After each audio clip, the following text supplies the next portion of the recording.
ఓం శ్రీ సాయిరామ్. తల్లి, తండ్రి, గురువు, దైవము సమస్తము అయిన భగవాన్ శ్రీ శ్రీ శ్రీ సత్యసాయి బాబా వారి పాదార విందములకు ప్రణమిల్లుతూ అందరికీ సాయిరామ్. శివశక్తి నుండి సాయి శక్తి, శ్రీమతి సవితా సతీష్ అన్నే గారి పుస్తక పఠనం అండి. తరువాయి భాగం, పరమాత్మయందు భక్తి. పరమాత్మ లేక, పరమేశ్వరుడు లేక, భగవంతుడు ఇలా ఎన్నో పేర్లు ఉన్నప్పటికీ ఎవరికి ఏ నామము లేక ఏ రూపమునందు మనసు లగ్నం అవుతుందో ఆ రూపమును, ఆ నామమును ధ్యానం చేయటం బాగా సులభం అవుతుంది. నేను శివభక్తురాలిని కావటం చేత శ్రీ గణేశుడు, శివపార్వతులు, షిరిడీ సాయి, సత్యసాయి బాబా వార్ల రూపములు ఎల్లప్పుడూ నా కనుల ముందు కదలాడుతూనే ఉంటాయి. అలాగని నాకు వేరే దేవతలంటే ఇష్టం లేదని కాదు. నేను అందరు దేవుళ్లకు నమస్కరిస్తాను. అయినప్పటికీ శ్రీ సత్యసాయి బాబా వారి యందు, పరమశివుని యందు ఎక్కువ మక్కువ, ఎక్కువ సన్నిహితంగా ఉన్నట్లుగాను అనిపిస్తుంటుంది. నేను 7 సంవత్సరాల వయసులో ఉన్నప్పుడు మా పితామహులు అంటే తాతగారు తనకున్న పెద్ద తోటలో పండ్లు, కూరగాయలు పండించేవారు. ఈ తోట కోసం మా తాతగారు అప్పు తీసుకునవలసి వచ్చింది. అప్పు సకాలంలో తీర్చలేకపోవటం వలన మా తాతగారు తన తోటను అమ్మివేయవలసి వచ్చింది. ఆయన ఈ షాకు తట్టుకోలేక జబ్బు పడ్డారు. మా అమ్మ, నాన్నగారు ఇద్దరు స్కూల్లో టీచర్లుగా పనిచేశారు. కొడుకు, కోడలు ఇద్దరు ఉద్యోగం చేస్తుండటం వల్ల మా నాన్నగారు తన అప్పు తీర్చి వేస్తారని మా తాతగారు చాలా ఆశ పెట్టుకున్నారు. అప్పు తీర్చిన తర్వాత తోట తన పేరున వ్రాయబడుతుందో లేదో నమ్మకం లేకపోయినా మా నాన్నగారు ఆ అప్పు తీర్చడానికి హుందాగా అంగీకరించారు. అందువలన నాన్నగారి జీతం అంతా అప్పు తీర్చడానికే సరిపోయేది. సరిగ్గా అదే సమయంలో మా అమ్మగారు తన పెద్దక్క కుమారుడి చదువు కోసం సహాయం చేస్తూ ఉండేది. ఆ అబ్బాయి ముంబైలోని జేజే స్కూల్ ఆఫ్ ఆర్ట్స్లో చదువుకుంటూ ఉండేవాడు. అమ్మ అలా సహాయం అందించకపోతే అతని చదువు అక్కడితో ఆగిపోయి ఉండేది. ఈ అదనపు భారం వలన ఇంటి ఖర్చులకి డబ్బు సరిపోయేది కాదు. మామూలు భోజనం తప్ప ఇంకేది అమ్మని, నాన్నని అడిగే అవకాశం ఉండేది కాదు. కానీ అమ్మా నాన్నలు ఇంటి ఖర్చులను భరించడమే చాలా కష్టంగా ఉండేది. అమ్మా నాన్నగారులు ఇద్దరూ చేస్తున్న ఈ మంచి పనులు భగవంతునికి తెలియనివి కాదు కదా. అందరి హృదయాల్లో స్వామి చదవగలరు. ఆయన సర్వజ్ఞులు. హృదయవాసిగా ఆయన ప్రతి క్షణం మనం ఏం చేస్తున్నా గమనిస్తూనే ఉంటారు సాక్షిగా. ఆయన నుంచి మనం ఏమి దాచగలము? అంతేకాకుండా మమ్మల్ని తన వైపుకు నడిపించటం కోసం ఆయన ఉద్దేశపూర్వకంగానే మా ఇంట్లో ప్రవేశించారు. ఒక రోజున మా అమ్మగారు మా కుటుంబానికి మిత్రుడైనటువంటి శ్రీ అంబుసాదా దామెంగాజీని చూడటానికి వెళ్ళారు. విచారంగా ఉన్న అమ్మ ముఖం చూసి ఆయన ఏమీ బాధపడొద్దు, బాబా అన్నీ సరిచేస్తారు అని చెబుతూ బాబాగారి ఫోటో ఒకటి, పుస్తకం ఒకటి అమ్మకు ఇచ్చారు. ఇంటికి వచ్చాక అమ్మ ఆ పుస్తకం టేబుల్ పైన పెట్టి ఫోటో మందిరంలో పెట్టింది. మందిరంలో బాబావారి ఫోటో పెట్టి నమస్కరించిన తర్వాత అమ్మ మా అందరితో, రేపటి నుంచి మీరందరూ ఈ ఫోటోకు నమస్కరించాలి, బాబా దేవుడు కనుక వారిని మీరు పూజించాలి అని చెప్పింది. బాబా ఫోటో చూడగానే నాలో అనేక ఆలోచనలు చెలరేగాయి. అమ్మ ఆయనని భగవంతుడని అంటున్నది, కానీ ఆయన అంత సామాన్యమైన తెల్లని బట్టలు మాత్రమే ధరించారు. ఎందుకు అంటే అప్పట్లో కలర్ ఫోటోలు లేవన్నమాట. అంతేకాకుండా తలపై కిరీటం కూడా ఏమీ పెట్టుకోలేదు, నగలు ఏమీ పెట్టుకోలేదు, కనీసం మెడలో పూలదండ కూడా వేసుకోలేదు. అటువంటివన్నీ ఆయన స్వర్గంలో మాత్రమే ధరిస్తారా? భూమిపై ఇలా నిరాడంబరంగానే ఉంటారా? ఇలా ఎన్నో రకాల ఆలోచనలు కలిగాయి. అంత చిన్న వయసులో చిన్నతనం ఆలోచనలు అలానే ఉంటాయి కదా. ఒకటి తర్వాత ఒకటి నా బుర్రలో ఎన్నో ప్రశ్నలు వస్తూనే ఉన్నాయి, నా చిన్ని బుర్రలో. కానీ ఈ ప్రశ్నలన్నింటికీ ఎవరు సమాధానాలు చెబుతారు? ఎవరైనా ఈ ప్రశ్నలకు సమాధానాలు అడిగితే మా కుటుంబ సభ్యులు నన్ను చూసి నవ్వుతారని భయపడి ఎవ్వరిని అడిగేదాన్ని కాదు. అదే ఇప్పటి కాలం పిల్లలైతే ఎటువంటి మొహమాటం లేకుండా ఏదైనా ప్రశ్నించి తెలుసుకుంటారు. కానీ అప్పటి రోజులలో అలా ఉండేది కాదు. అయినా కూడా ఒకరోజు అమ్మని ధైర్యం చేసి అడిగాను. అప్పుడు అమ్మ, రామచంద్ర ప్రభువు, శ్రీకృష్ణ భగవానుడు దుష్టులను శిక్షించి శిష్టులను రక్షించారు. బాబా కూడా ఇప్పుడు అదే పని చేస్తున్నారు అని చెప్పింది. అప్పుడు నేను నా పసిమనస్తత్వంతో నాలో నేనే ఇలా ఆలోచించుకున్నాను. రామచంద్ర ప్రభువు రావణుడిని చంపాడు, శ్రీకృష్ణ భగవానుడు కంసుని సంహరించాడు, పాండవుల ద్వారా కౌరవులను సంహరించాడు. అలా అయితే బాబా ఇప్పుడు ఎవరిని చంపబోతున్నారు? బాబా చంపవలసినటువంటి దుర్మార్గుడు ఎవరు? నా ప్రశ్నలు వేటికి సమాధానం దొరకలేదు. అయినప్పటికీ బాబాని భగవంతుడిగా భావించి బాబా ఫోటోని పూజిస్తూ ఉండేదాన్ని. ఆయన రూపము, అందమైన ముఖము, ఉంగరాలతో దట్టంగా గుబురుగా ఉండే జుట్టు. అప్పట్లో ఆ జుట్టును చూస్తే నాకే చాలా ఆశ్చర్యంగా, ఆసక్తిగా ఉండేది. ఆయన అభయహస్తము చాలా ఆనందంగా అనిపించేది. ఆయన కళ్ళు నాతో చనువుగా మాట్లాడుతున్నట్టు అనిపించేది.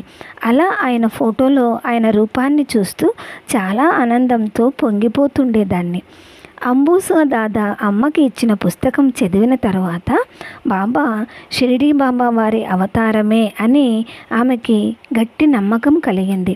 మా దినచర్యని మార్పు చేసుకున్నాము. రోజు బాబావారి పూజ చేయటం, భజన గీతాలు పాడుకుంటూ ఉండటం చేసేవాళ్ళం. మంచి ఉత్తేజభరితమైన భక్తి పుస్తకాలు చదువుతూ ఉండేవాళ్ళం. అమ్మ రోజు ఓం శ్రీ సాయిరాం లిఖిత జపం చేయటం ప్రారంభించింది. మేము కూడా ఆమెతో పాటు సాయినామం జపం చేయటం ప్రారంభించాము. స్కూలు పలకలపైన ఓం శ్రీ సాయిరాం నామం రాస్తూ ఉండేవాళ్ళం. అమ్మ ఆరాధన బట్టి మాకు కూడా బాబా యందు భక్తి బాగా పెరిగింది. ధనదేవత అయిన లక్ష్మీదేవికి మా యందు కనికరం కలుగకపోయినప్పటికీ చదువుల తల్లి సరస్వతి కటాక్షంతో మేము ఆనందంగా జీవించేవాళ్ళం. ఎటువంటి కష్టం ఎదురైనా మా తల్లిదండ్రులు కష్టాలు శాశ్వతం కాదని, భగవంతుని సంకల్పం లేనిదే ఏదీ జరగదని చెప్పేవారు. మా నాన్నగారి తల్లిదండ్రులకు మేము పడుతున్న కష్టాల గురించి ఏమాత్రము జాలి, సానుభూతి ఉండేది కాదు. నాన్నగారు త్యాగం చేసి అప్పు తీర్చడం పట్ల కూడా వాళ్ళు కృతజ్ఞతాభావంతో కూడా ఉండేవారు కాదు. దేవుడి పూజ చేసుకోవటమే మాకు చాలా ఆనందంగా ఉండేది. అలా పూజ చేసుకోవడంలోనే చాలా తృప్తి, ఆనందం మాకు కలుగుతూ ఉండేవి. మాకు ఉదయం 10 గంటల నుంచి సాయంకాలం 6 వరకు పాఠశాల సమయంగా ఉండేది. ఇంటికి రాగానే ముందు కాళ్ళు చేతులు కడుక్కోవాలని అమ్మ మాకు పెట్టిన నియమం. ఎవరు ముందుగా స్కూల్ నుంచి వస్తే వాళ్ళు కాళ్ళు చేతులు కడుక్కొని మందిరంలో దీపం వెలిగించి అగరబత్తి వెలిగించాలని అమ్మ చెప్పింది. ఏదైనా మధుర పదార్థమును దేవునికి నైవేద్యంగా పెట్టేవాళ్ళము. ఈ నియమాలన్నింటినీ మేము చాలా ఖచ్చితంగా పాటిస్తూ ఉండేవాళ్ళం. ఇంట్లో అగ్నిహోత్ర ఆరాధన కూడా ఉండేది. మా తాతగారు రోజు కొన్ని నిర్దిష్టమైన వేళల్లో ఇవన్నీ ఖచ్చితంగా పాటిస్తూ ఉండేవాళ్ళు. అమ్మ సాయంకాలం ట్యూషన్స్ చెప్పి ఇంటికి వచ్చాక కాళ్ళు చేతులు కడుక్కొని దేవుడి మందిరంలోకి వెళ్ళేది. దీపం పెట్టి ఉందో లేదో చూసేది. దీపం పెట్టేసి ఉంటే మా గురించి చాలా ఆనందపడేది. అలా పెట్టకుండా మా సోదరుడు, అక్క చెల్లెలం అందరం కబుర్లు చెప్పుకుంటూ కూర్చుంటే అమ్మకి కోపం వచ్చేది. మా తల్లిదండ్రుల స్వభావము చాలా నిర్మలంగా, పవిత్రంగా, భగవంతుని యందు అత్యంత భక్తి శ్రద్ధలతో ఉండేది. రోజు పంచదార మాత్రమే దేవునికి నైవేద్యం పెట్టగలిగే వాళ్ళం. రోజు పంచదార తిని భగవంతునికి బోరు కొడుతుందేమోనని నాకు అనిపించేది. ఎప్పుడైనా అమ్మ గోధుమ రవ్వతో రవ్వ కేసరి చేసినప్పుడు ముందుగా భగవంతుడికి నైవేద్యం పెట్టేవాళ్ళం. మాలో ఒకళ్ళం దీపం వెలిగించేవాళ్ళం, ఒకళ్ళు అగరబత్తి వెలిగించేవాళ్ళు. నేను ఒక చిన్న పళ్ళెంలో హల్వా నైవేద్యం పెట్టేదాన్ని. నోటితో ఊది వేడివేడి హల్వాను చల్లార పెట్టేదాన్ని. వేడివేడిగా వండిన పదార్థాన్ని భగవంతుడికి పెడితే ఆయన నోరు నాలుక కాలిపోతుందని నేను భయపడేదాన్ని. అందుకే బాగా చల్లారాక మాత్రమే నైవేద్యము దేవుడి ముందు పెట్టేదాన్ని.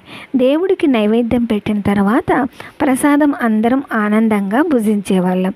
నేను అప్పటికి చాలా చిన్నదాన్నే అయినప్పటికీ రోజు రకరకాల నైవేద్యాలు పెట్టాలని ఆశపడేదాన్ని.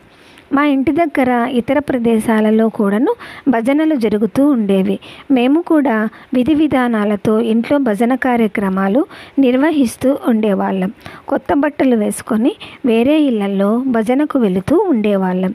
సాయంత్రం 7 నుంచి రాత్రి 9 లేక 10 గంటల వరకు భజన కొనసాగేది. కొన్నిసార్లు ఇంట్లో పూజ కొంచెం ఆలస్యం అవుతుండేది, అయినా సమయానికి చేరుకునే వాళ్ళం. రోజు రాత్రి 8 లేక 8:15కి పడుకోవడం అలవాటు. అయినా ఇలాంటి భజనలప్పుడు పడుకునేటప్పటికి రాత్రి 11 గంటలైపోతుండేది. అయినప్పటికీ భజనల వల్ల కలిగిన ఆనందము, నిండిన హృదయాలతో, ఉత్సాహంతో నిండిన పనులతో, మనసులతో పడుకునేవాళ్ళం. భజనలకు హాజరైన భక్తులు బాబా వారి దివ్యశక్తులను గురించి, అద్భుత లీలలను గురించి చర్చిస్తూ ఉండేవారు. నాకు పెద్దగా అర్థం కాకపోయినప్పటికీ శ్రద్ధగా విని అర్థం చేసుకునే ప్రయత్నం చేసేదాన్ని. కేవలం తమ హస్తచాలనంతో పవిత్రమైన విభూదిని సృష్టించడం, లింగాలను నోటి నుండి తీయడం వంటి అద్భుత లీలల గురించి చెప్పుకుంటూ ఉండేవాళ్ళం. బాబా ఫోటో కేసు చూస్తూ ఆలోచిస్తూ ఉండేదాన్ని. బాబా దగ్గర ఎటువంటి ఇంద్రజాలం ఉన్నది అని ఒక రోజున నా కుతూహలం ఆపుకోలేక అమ్మని అడిగాను.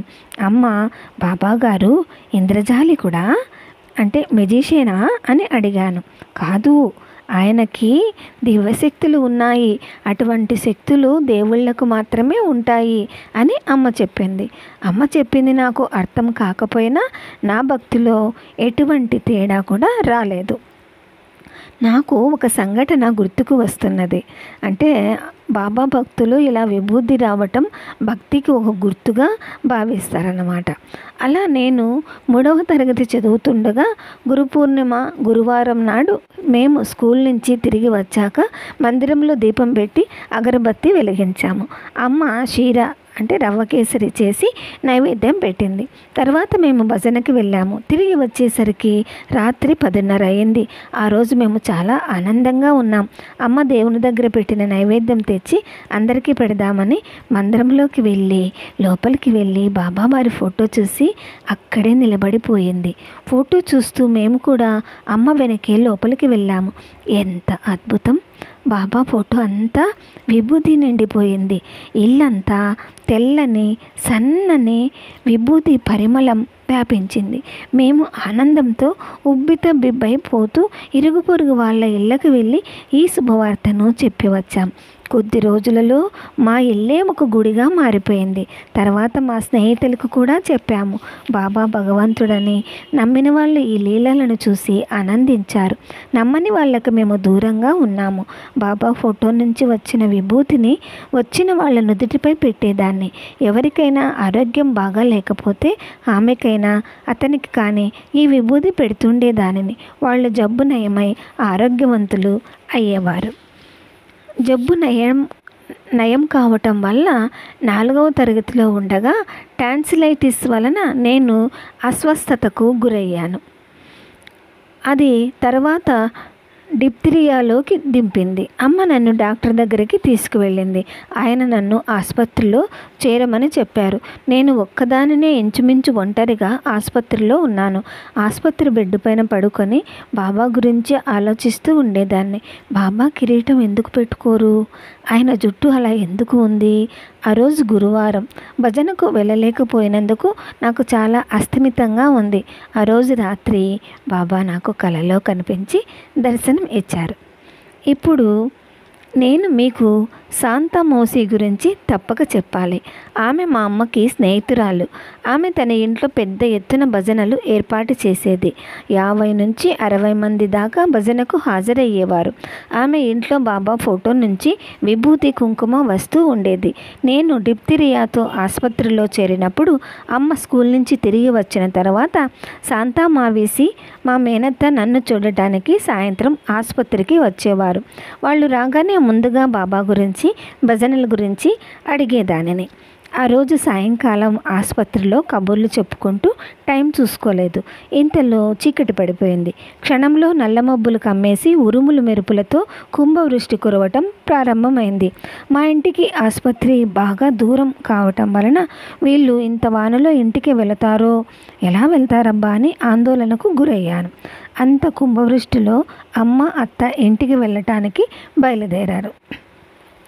శాంతా మావేసి నా గది ముందు వరండాలో నిలబడ్డారు. ఆవిడ ఆకాశం వైపు చూస్తూ, బాబా, నేను ఇంటికి ఎలా వెళ్ళాలి అన్నది. చూడండి విచిత్రం, ఎంత అద్భుతమో! క్షణాలలో వాన కురవటం ఆగిపోయింది. నేను నివ్వెరపోయాను. నా కళ్ళ ముందు జరిగిన రెండవ అద్భుతం ఇది. ఆవిడ వెళ్ళిపోయాక ఆవిడ మాటలే నా చెవులలో, మనసులో ప్రతిధ్వనిస్తూ వచ్చాయి. అంతేకాక మొదటిసారిగా నాకు ఒక విషయం అర్థమైంది. దేవుడిని మనం ఏదైనా కోరుకోవచ్చని, ఆయనతో మాట్లాడవచ్చునని కూడా. బాబా శక్తుల గురించి, ఆయన యందు భక్తి వలన కలిగే ఫలములను గురించి నాకు తెలిసింది. అయితే భగవంతుడిని ప్రార్థిస్తే నా టాన్సిలైటిస్ తగ్గిపోతుందా అని అనిపించింది. ఆయన నా ప్రార్థనలను ఆలకిస్తారా? పక్కపై పడుకునే బాబాను ప్రార్థించటం ప్రారంభించాను. రోజుకు 3 సార్లు ఆ విధంగా ప్రార్థించాను. నాకు అమితమైన ఆశ్చర్యానందములను కలుగచేస్తూ 3వ రోజున నన్ను డిశ్చార్జ్ చేయడానికి అనుమతి ఇచ్చారు. ఇది నా మనసులోనే ఉంచుకున్నాను. ఈ సంగతి నాకు, నా బాబాకు మాత్రమే తెలుసు. ఆ రోజు నుంచి బాబా పట్ల నా విశ్వాసం, భక్తి రోజు రోజుకి మరింతగా అభివృద్ధి చెందసాగింది. ఓం శ్రీ సాయిరామ్. తరువాయి భాగం వచ్చే వారం విందామండి. జై బోలో భగవాన్ శ్రీ సత్యసాయి బాబాజీకి జై. సమస్తలోకాః సుఖినో భవంతు. ఓం శాంతి శాంతి శాంతి. అందరికీ సాయిరామ్.